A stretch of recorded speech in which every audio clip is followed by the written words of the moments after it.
क्या है आध्यात्म? दर्शन, चिंतन धारा, विद्या या संस्कृति की परंपरागत विरासत। आध्यात्म दर्शन यानी जीवन का शाश्वत सत्य। मानव जीवन से जुड़े शाश्वत सत्यों को जानिए और समझिए उपासक डॉक्टर सोहन राज तातेड़ से हमारे खास कार्यक्रम आत्मविज्ञान में। आत्मविज्ञान यानी सही दृष्टि, सही सोच। भाई और बहनों, मातृशक्ति को नमन। स्टूडियो में आपका हार्दिक स्वागत है, अभिनंदन है, सत्कार है। आत्मविज्ञान साइंस ऑफ द सोल कार्यक्रम के अंतर्गत हम आपको सही दृष्टि, सही सोच के द्वारा आपको एक दृष्टि विज्ञान देते हैं। आपका नजरिया बदलते हैं, आपकी दिशा बदलते हैं, आपको नकारात्मक सोच को हटा के उसकी जगह सकारात्मक सोच देते हैं। आपके रॉन्ग बिलीफ की जगह हम राइट बिलीफ देते हैं। हमारा यही उद्देश्य है। हमारे पास न तो कोई मंत्र है, न तंत्र है, न कोई जादू है, न कोई टोना है। हमारे पास केवल दृष्टि विज्ञान है। हम आपकी दृष्टि को बदल देते हैं। जिस आप गलत रास्ते पर चल रहे हो, हम आपको सही रास्ते पर डाल देते हैं, सही रास्ता दिखा देते हैं। चलना आपको पड़ेगा और इसी कारण से आपको अच्छा इंसान बनने के लिए ये हमारा आत्मविज्ञान कार्यक्रम हुआ है, जिसके केंद्र में आत्मा को रखा गया। और ये सारा कार्य हम अलग अलग एपिसोड्स के माध्यम से करते हैं। तो आज का हमारा बहुत ही सुंदर एपिसोड है मैत्री, प्रमोद, करुणा, मध्यस्थाश्च। भाई और बहनों, बहुत ही सुंदर विषय है। आप मुझे कहें कि संक्षेप के अंदर ऐसे 4 सूत्र दे दीजिए जिसका मैं पालन करके और अपने जीवन को धन्य बना सकूं, मैं एक अच्छा इंसान बन सकूं, एक अच्छे परिवार का अच्छा सदस्य बन सकूं, एक वसुधैव कुटुंब का सदस्य बन सकूं। तो भाई और बहनों, ये मैत्री, प्रमोद, करुणा, मध्यस्थाश्च 4 तरह की भावनाएं हैं, 4 तरह के संस्कार हैं, 4 तरह के दर्शन हैं और ये 4 तरह का चिंतन है जो कि हमारे जीवन में ढालना है, जिसको हमें चरित्र में ढालना है। चरित्र की हम बात करें तो एक बहुत प्रसिद्ध कहावत है, if wealth is lost nothing is lost, if health is lost something is lost, and if the character is lost everything is lost. यानी आपका धन गया तो धन हाथ का मैल है, फिर कमा लिया जाएगा। आपका स्वास्थ्य बिगड़ गया तो दवाई से ठीक हो जाएगा, लेकिन आपका कंडक्ट यानी चरित्र बिगड़ गया तो आप जेल जाओगे। आपके ऊपर इस जो सफेद चादर है उस पर ऐसा जो है आपका दाग लग जाएगा कि वो जीवन भर धोया नहीं जाएगा। हमारी भारतीय संस्कृति चरित्र प्रधान संस्कृति है। चरित्रवान व्यक्ति को ऊंचा दर्जा मिलता है, चरित्रवान व्यक्ति अच्छा जीवन जीता है, चरित्रवान व्यक्ति एक सज्जन व्यक्ति होता है और चरित्रवान व्यक्ति सर्व प्रशंसनीय होता है। भगवान महावीर, भगवान राम, भगवान कृष्ण और बड़े बड़े पीर, पैगंबर, जीसस क्राइस्ट, किसी को भी लेवे, वो चरित्रवान थे। तभी जो है वो आज पूजनीय है। स्वामी विवेकानंद और उसके बाद में महात्मा गांधी, उसके बाद के अंदर आप देख लिए बड़े बड़े हमारे जितने भी महापुरुष है आज भी वो अमर हैं। उनकी हम 100 150 साल जयंतियां मना रहे हैं। वो अमर क्यों हैं? कि वो चरित्रवान थे। उन्होंने अच्छा जीवन जिया, उन्होंने किसी को कष्ट नहीं दिया, उन्होंने समाज की सेवा की, उन्होंने समाज को एक नया दर्शन दिया, समाज को एक रास्ता बताया, समाज का हित किया, समाज का उपकार किया, परोपकार किया। इसीलिए वो शताब्दियों शताब्दियों तक अजर अमर हो गए। तो उस अजर अमर होने के लिए हम आपको 4 सूत्र देते हैं। पहला मैत्री। देखिए कितना सुंदर शब्द है कि अपना सच में से जा मैतिंग भूए सुकप है। भगवान महावीर ने कहा कि तुम जो है स्वयं सत्य खोजो, सबके साथ मैत्री करो। तुम खाली मेरे पीछे पीछे घूमने से, मेरे को मानने से कुछ नहीं होगा। मुझे जानो, मेरे जानने का अर्थ यह है कि मैंने जो रास्ता चुना, जिससे पे रास्ते पर चल करके मैं सिद्ध बुद्ध मुक्त हुआ, वो रास्ता आपको जैन दर्शन के रूप में बताता हूं, जिन वाणी के रूप में बताता हूं। आपको चलना पड़ेगा, मरे बिना स्वर्ग नहीं मिलेगा। मैं स्वर्ग जाना चाहता हूं तो जाऊंगा, तब मुझे मरना पड़ेगा, तभी स्वर्ग जा सकता हूं, जिंदा स्वर्ग नहीं जा सकता हूं। तो उन्होंने इसका बताया कि आखिर ये हो कैसे। मैत्री करो, 84 लाख जीवा योनि प्राणियों के भीतर विराजमान शुद्ध आत्मा भगवान को निर्दोष दृष्टि से दर्शन कर नमन करता हूं।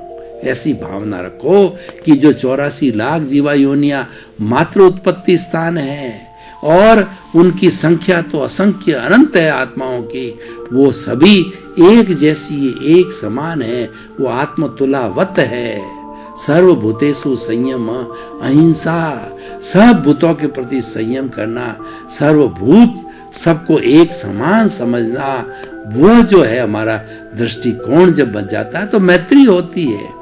क्योंकि हम किसी के साथ में दुश्मनी, राग द्वेष कैसे कर सकते हैं? क्योंकि जिसके साथ कर रहे हैं वो तो मेरे जैसा ही है। तो राग द्वेष बुराई है, मैत्री एक अच्छाई है। जो व्यक्ति किसी के प्रति शत्रुता का भाव नहीं रखता, क्षमा वीर से भूषणम, वो क्षमा वीर का भूषण है, सबको क्षमा करता है। जो गाली देता है उसको भी क्षमा करता है और प्रशंसा करता है तो उसको तो क्षमा की कोई आवश्यकता नहीं, और दोनों स्थितियों में सम रहता है। मैत्री की भावना, मित्रता की भावना और बोलचाल की भाषा में फ्रेंडशिप।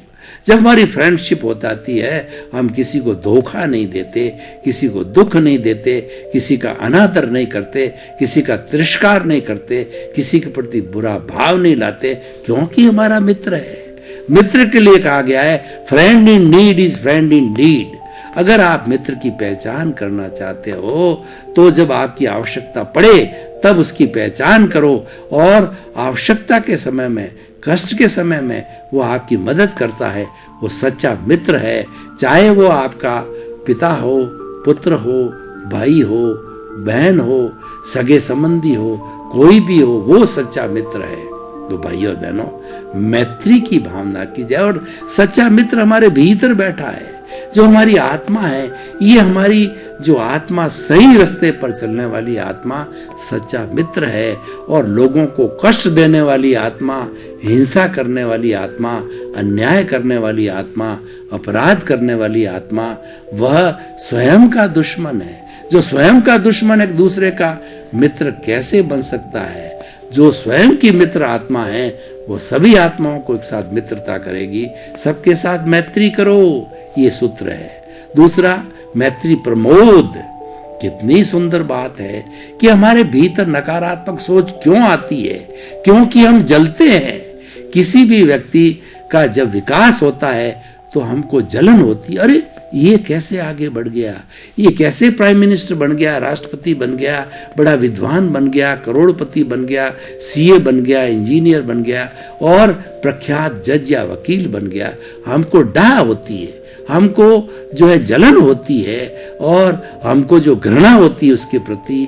ये जो भावना है, ये भावना नकारात्मक सोच है। इसको बदलना है। इसको कैसे बदले? उसके प्रति मंगल भावना करो। ये आगे बढ़ रहा है, मेरा भाई आगे बढ़ रहा है, मैं आगे बढ़ रहा हूं, मेरा समाज का व्यक्ति आगे बढ़ रहा है, मेरा समाज बढ़ रहा है, मैं आगे बढ़ रहा हूं, और मेरा दोस्त जो है बड़ा जज, इंजीनियर, सीए, मंत्री बना है, यानी मेरे काम आएगा, वो मैं आगे बढ़ रहा हूं। दूसरे के प्रति प्रमोद भावना करो कि ईश्वर इसको आगे बढ़ाओ, मुझे भी आगे बढ़ाओ और इसको भी आगे बढ़ाओ। इसके लिए एक सटीक उदाहरण देना चाहता हूं कि एक जो है अध्यापक जी ने अपने छात्रों को कहा कि ये मैं एक जो है बोर्ड के ऊपर एक लाइन खींचता हूं, तो आइए ये लाइन को जो है छोटी कर दीजिए। एक बच्चा आया, दोनों किनारों पे चौक से मिटी हुई लाइन को मिटा दिया। गुरुजी आपकी लाइन और इस लाइन को नाप दीजिए, ये लाइन छोटी हो गई। और एक दूसरा बच्चा आया तो उसने जो गुरुजी की खींची हुई लाइन थी उसके नीचे जो है 5 सेंटीमीटर और लंबी लाइन खींच दी। गुरुजी आपकी लाइन छोटी हो गई, मैंने खींची लाइन बड़ी हो गई।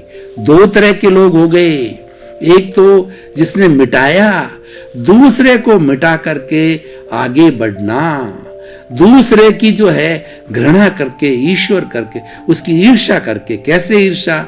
कि मेरे 3 मंजिल का मकान है, मेरे पड़ोसी के 5 मंजिल का मकान बन गया, हे ईश्वर इसका मकान टूट जाए, इसका धंधा खराब हो जाए, तो उसके बारे में बुरी भावना करके इसका अहित हो जावे। हम जो है उसकी वैसी भावना करते हो, मिटा करके आगे बढ़ने की भावना है। आप तो सकारात्मक सोच रखी है ना कि उसके 5 मंजिल है, मैं भी पुरुषार्थ करूं, मैं भी परिश्रम करूं, मेरे 7 मंजिला मकान बन जावे। जैसे कि जो लाइन को, अपनी लाइन को बड़ा कर दो, इसका अर्थ ये हुआ अपने व्यक्तित्व को इतना ऊंचा कर दो कि दूसरे का व्यक्तित्व, हमको कंपैरिजन नहीं करना है, लेकिन लोग अगर तुलना करे तो व्यक्तित्व छोटा लगे। आज नरेंद्र भाई मोदी को देखिए, कैसा बड़ा उदाहरण है कि वो अपने हाथ से खींची हुई बड़ी लाइन की तरह बिना किसी को मिटाए, वो अपनी योग्यता के आधार पे, अपनी कार्यशैली के आधार पे, अपने भीतर सबके प्रति सद्भावना रख करके और प्रजा को जो है अपनी संतान मान करके उनको सुख सुविधा देने का जो है नजरिया रखते हुए आज 12 वर्ष तक वो मुख्यमंत्री रहे और 6 वर्ष से हमारे प्रधानमंत्री है। ये भारतवर्ष का वो भाग्य है कि ऐसा ईमानदार व्यक्ति, ऐसी जो है प्रमोद भावना रखने वाला व्यक्ति, प्रमोद भावना का सबसे बड़ा उदाहरण है। तो हम दूसरे के प्रति सद्विचार रखें, अच्छी भावना रखें, उसको गिराने की भावना रखें, उसके प्रति नकारात्मक सोच नहीं रखें, उसके प्रति सकारात्मक सोच हो, उसके जो बढ़ता है आपके भीतर खुशी आनी चाहिए। आपको जो है यह एक संदेश लेना चाहिए कि वो भी बढ़ रहा है, मैं भी प्रयास बढ़ करके आगे बढ़ूं, मैं भी अपने पुरुषार्थ को बढ़ाऊं, मैं भी अपनी कार्यशैली को बदलूं, अपनी लाइफ स्टाइल को बदलूं, अपने चिंतन को बदलूं और मैं भी आगे बढ़ूं। ये प्रमोद भावना है।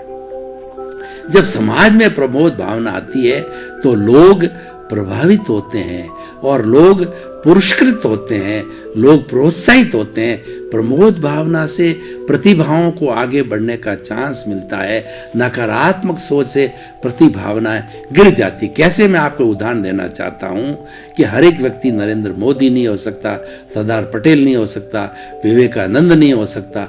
सामान्य व्यक्ति क्या होते हैं, समाज में अच्छा कार्य करने वाला लोग उसकी बुराई करने लग जाते हैं। एक व्यक्ति ने समाज को बहुत ऊंचा दर्जा दिया, समाज की पहचान कराई, समाज में सुख सुविधा खड़ा कर दी और कुछ लोग उसकी निंदा करते हैं, ये पैसा खा गया, ये अपने स्वार्थ के लिए कर रहा है, इसने बदमाशी करके ऐसा किया है। मतलब उसकी गलती है, गलत धारणाओं को आगे रखते रहते हैं। वह व्यक्ति निरुत्साहित होता है कि मैंने तो समाज के अच्छे के लिए किया, मैंने तन दिया, मन दिया, धन दिया, उसके बाद भी लोग ऐसा करते हैं तो ऐसा मैं क्यों करूं।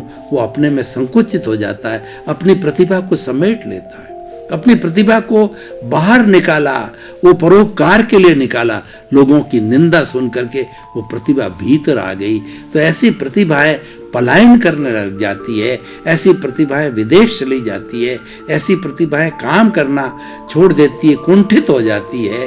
तो वह क्यों होता है? प्रमोद भावना की कमी से। और प्रमोद भावना करने से प्रतिभाएं मुखरित होती है, प्रतिभाएं बाहर आती है, हीरे बाहर आते हैं। हीरों को तलाशने के लिए प्रमोद भावना बहुत अच्छी है, चाहे परिवार के लेवल पर हो, चाहे समाज के लेवल पर हो, चाहे राष्ट्र के लेवल पर हो, चाहे विश्व के लेवल के ऊपर।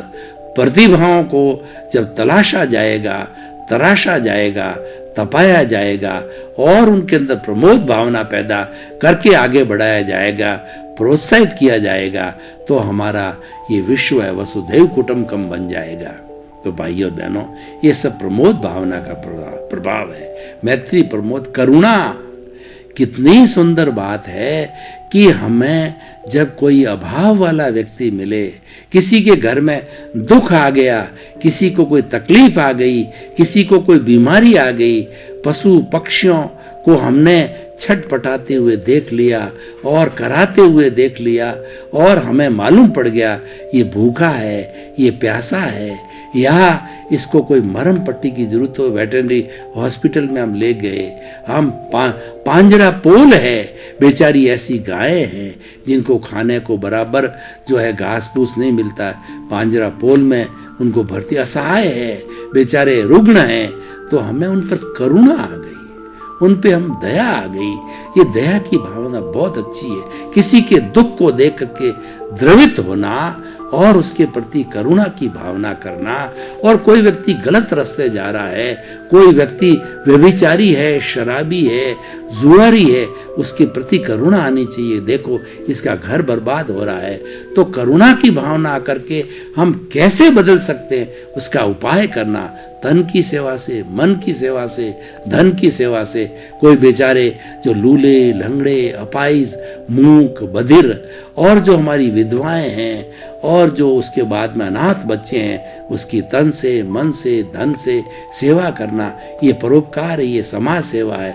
उसको करके है हम उसके चेहरे पे खुशी ला सकते हैं। ऐसा कहा जाता है कि जो दूसरे के आंसू पहुंचता है, ईश्वर उसकी आंखों में आंसू कभी नहीं आते हैं। दूसरे का हित करने से हमारा हित तो ऑटोमेटिकली होता है। God help those who help themselves. जो स्वयं की मदद करते हैं, ईश्वर की मदद ऑटोमेटिकली। स्वयं का मदद का मतलब समाज में परोपकार की भावना, अच्छा चिंतन वाला, अच्छी सेवा वाला व्यक्ति है, उसकी ऑटोमेटिकली भला हो जाता है, उसको अलग से करने की कोई आवश्यकता नहीं होती है। ये करुणा की भावना है। करुणा की भावना से वे द्रवित होते हैं। भगवान महावीर को देखिए, कितने करुणा के सागर थे।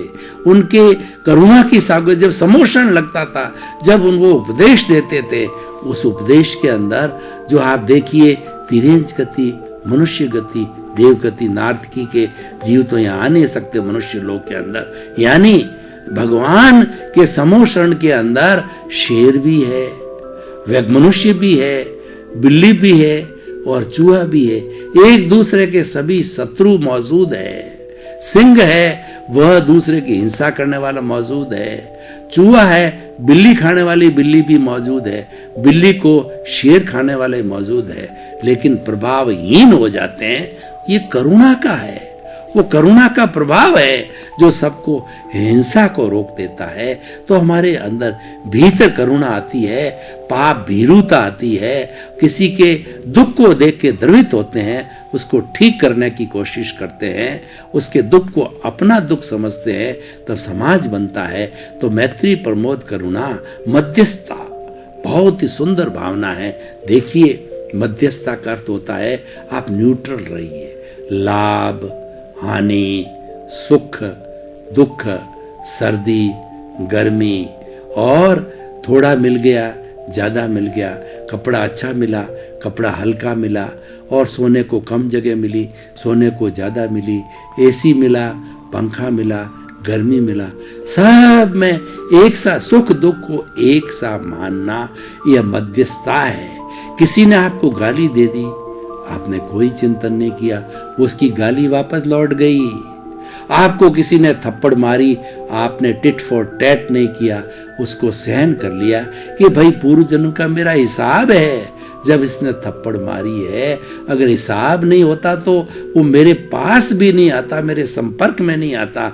हमारे संपर्क में 7 अरब की जनसंख्या के अंदर हमारे संपर्क में आने वाले वही लोग होते हैं जिनसे हमारा लेना होता है, देना होता है। पूर्व जन्म का डेबिट क्रेडिट है, इसी जन्म के अंदर वो जाकर के क्लियर होता है, एनओसी मिलती है। दूसरे शब्दों में कहना चाहिए तो ये मान के ये कुदरती रचना और कुदरत का कानून है कि जो कोई भी कुदरत खड़ी करती है, पिछले जन्म में आपने किसी को धोखा दिया, किसी के पैसे हजम कर दिए, तो वो व्यक्ति अब इस जन्म के अंदर दूसरा रूप धारण करके आता और कुदरत भेजती है। कुदरत कहती है कि मेरी ड्यूटी है कि आपके सामने उस व्यक्ति को, उस अवस्था को खड़ा करना ये मेरी ड्यूटी है, क्योंकि तुम मेरे अधीन हो। वो खड़ा होता है और आपसे पैसे ले जाके वो आपका खा जाता है, हिसाब ब्याज सहित खा जाता है। यानी सुख देने वाला सुख देता है, दुख देने वाला दुख देता है, क्योंकि आप पूर्व जन्म में साथ लेके आए हो, डेबिट क्रेडिट करके आते हो। तो मध्यस्थता की भावना में ये समझना होता है, दोनों को इक्वल समझो, दुख दर्द सुख और दुख को एक सा मानो, एक सिक्के के दो पहलू है। ये संयोग है, वो प्रकृति ने जुटा है और हर संयोग के साथ वियोग जुड़ता है। प्रकृति कहती है कि इतना संयोग आपका जितना पूर्व जन्म के अंदर आप जोड़ के आए हो, कर्माधीन करके आए हो, उतना ही संयोग रहेगा। उसके बाद में यह व्यक्ति, ये वस्तु आपसे चली जाएगी, प्रॉपर्टी आपके हाथ से चली जाएगी, आपको दुख देने वाला व्यक्ति चला जाएगा, सुख देने वाला आ जाएगा। तो ये परिवर्तनशील है, सृष्टि परिवर्तनशील है, ये संचरण करती है, इसीलिए इसका नाम संसार है। उसमें मध्यस्थ रहो, उदासीन भाव से रहो, दोनों को एक सा जानो, तन्मयाकार मत हो, राग द्वेष मत करो और समता भाव में रखो। हमको मध्यस्थता समता भाव सिखाती है। तो भाई और बहनों, 4 सूत्र अपने जीवन में अपनाइए, मैत्री, प्रमोद, करुणा और मध्यस्थता। यानी मध्यस्थता का मतलब समता भाव में रहिए। अब आप देखिए, ये चारों भावनाएं जब व्यक्ति में आ जाती है तो व्यक्ति देवता बन जाता है, व्यक्ति अच्छा इंसान बन जाता है। ऐसा व्यक्ति किसी के प्रति बुरा विचार नहीं करेगा और वह ये चिंतन करेगा कि किसी को दोषी देखा, किसी के प्रति बुरा भावना आई तो वो दोष मेरा है। और वो हर वक्त चिंतन करेगा, ये मेरे भीतर विराजमान शुद्ध आत्मा भगवान, मुझे ऐसी शक्ति दो, जागृति दो कि मैं इस संसार के किसी भी जीवित प्राणी को किसी संग वो लेश मात्र भी किसी को दुख ना दूं, दुख का भाव ना लाऊं। मुझे ऐसी शक्ति दो, ऐसी जागृति दो।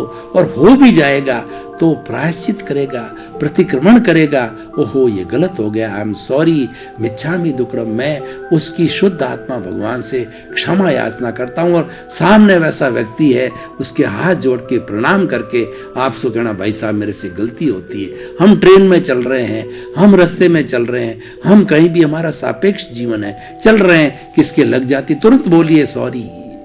आपने रॉन्ग साइड में ले किसी को कष्ट दे दिया, सॉरी। ट्रेन के अंदर किसी से टच हो गया, सॉरी। ट्रेन के अंदर किसी ने, आपने राग द्वेष से वशीभूत होकर के किसी को उल्टा बोल दिया, भाई साहब सॉरी। ये क्या है? क्षमा याचना है और ये प्रतिक्रमण है। आपने अतिक्रमण किया तो पुनः उसका जो शुद्धिकरण करना, अतिक्रमण के से जो वापस पुनः लौटना, वो प्रतिक्रमण कहलाता। तो भाई और बहनों, हम इस एपिसोड को जो है निष्कर्ष के रूप में आज जो ऑडियंस के सामने, we open our this episode to the audience, सदन के सामने हम इसको खुला करते हैं। हम इसकी रिलीवेंस, इसकी उपयोगिता और इसकी प्रासंगिकता आज के संदर्भ में देखना चाहते हैं। तो हम कह सकते हैं, बड़ी डंके की चोट कह सकते हैं, बड़े आदर के साथ कह सकते हैं, बड़े स्वाभिमान से और बड़े प्रेम से कह सकते हैं, बड़े आत्मविश्वास के साथ कह सकते हैं, अगर व्यक्ति इन चारों भावनाओं को जीवन में स्थान देता है तो वो कभी तकलीफ में नहीं आ सकता और उसको अच्छे इंसान का टाइटल मिलेगा। जिंदा रहेगा तभी मिलेगा, मृत्यु को प्राप्त हो जाएगा तो भी पीछे लोग कहेंगे बहुत सज्जन पुरुष था, उसके जाने से समाज में बड़ी क्षति हुई, वो ज्ञान बांटता था, वो अच्छे अच्छे वैल्यूज जो है समाज को देता था, परिवार को देता था, एक अच्छा जीवन जी करके, और वह अपने एक आइडियल बनता था समाज और परिवार और देश और विश्व के सामने। ऐसा व्यक्ति वंदनीय है, स्तुत्य है और ग्रहणीय है और वो व्यक्ति हमेशा हमेशा के लिए अमर हो जाता है। तो भाई और बहनों, हम ये कहना चाहते हैं कि आज का युग ग्लोबलाइजेशन, प्राइवेटाइजेशन, लिबरलाइजेशन का युग है। आज जो ये ग्लोबलाइजेशन को जो है वो मैं वसुधैव कुटुंबकम की श्रेणी में मानता हूँ कि विज्ञान ने ग्लोबलाइजेशन किया और हमारे पुराने ऋषि महर्षियों ने विश्व को वसुधैव कुटुंबकम कहा। वसुधैव कुटुंबकम का अर्थ ये है, हमारी माँ वसुधा है और हमारे पिता वासुदेव है। सभी 7 अरब जनसंख्या की माँ एक ही है, पिता एक ही है, हम भाई भाई है। तो भाई भाई के साथ भाईचारा रखें, भातृत्व रखें, प्रेम रखें, स्नेह रखें, सम्मान रखें, तो हम आपस में जुड़ सकते हैं। और ये पूरा सारी विश्व जो है, सृष्टि है, ब्रह्मांड है, ये पर्यावरण एक स्वर्ग के रूप में सभी प्राणियों के लिए एक अच्छा जीवन जीने का अवसर होगा। भाई और बहनों, आपके प्रति बहुत बहुत सद्भावना और आपके प्रति मंगल भावना कि आप हमारा ये आत्मविज्ञान कार्यक्रम बराबर देख करके आप में रूपांतरण हो रहा है, आप परिवर्तित हो रहे हो, आप अच्छे इंसान बन रहे हो। हमारा उद्देश्य भी यही है कि सुधरे व्यक्ति, समाज व्यक्ति से राष्ट्र स्वयं सुधरेगा। तो हम व्यक्ति को सुधारना चाहते हैं, राष्ट्र और विश्व अपने आप सुधरेगा। आपके प्रति मंगल भावना, शुभकामना, आपका जीवन आनंदमय हो, मंगलमय हो, धर्ममय हो, शुभ हो। बहुत बहुत शुभकामना। आत्मविज्ञान में आत्मविज्ञान यानी सही दृष्टि, सही सोच।